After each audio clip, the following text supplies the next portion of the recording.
Assalomu alaykum aziz kuzatuvchilar. Bugun sizlar bilan DTSP, ya'ni bolalar serebral falaji haqida gaplashamiz. DTSPni 6 ta turi mavjud. Birinchisi spastik diplegik.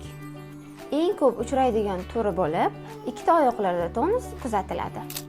Ikkinchisi gemofilik turi bo'lib, bu tananing bir tomonida chap yoki o'ng tomonida tonusning kuchli bo'lishi, harakatning, sezgining orqada qolishi. Uchinchisi tetraplegik turi, bu og'ir tur hisoblanadi, qo'lda, oyoqlarda tonusning kuchli bo'lishi. To'rtinchisi gipotonik turi bo'lib, bu bo'sh bola sindromi. Bunda qanaqa kuzatiladi? Bolani xuddi go'yoki ushlaganingizda oqib ketayotgan bo'ladi. Bunday bolajonlar doimiy elfika mashqlari bilan shug'ullanib turishi kerak.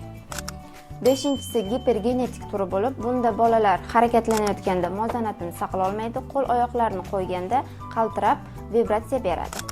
Oltinchisi atonik astatik turi bo'lib, bu eng og'ir turi hisoblanadi. Davolanish, massaj, elfika mashqlari davomiy bo'lishi kerak. DTSP kasalligi haqida ozgina bo'lsa ham tushunchaga ega bo'ldingizmi? Izohlarda o'z fikringizni yozib qoldiring.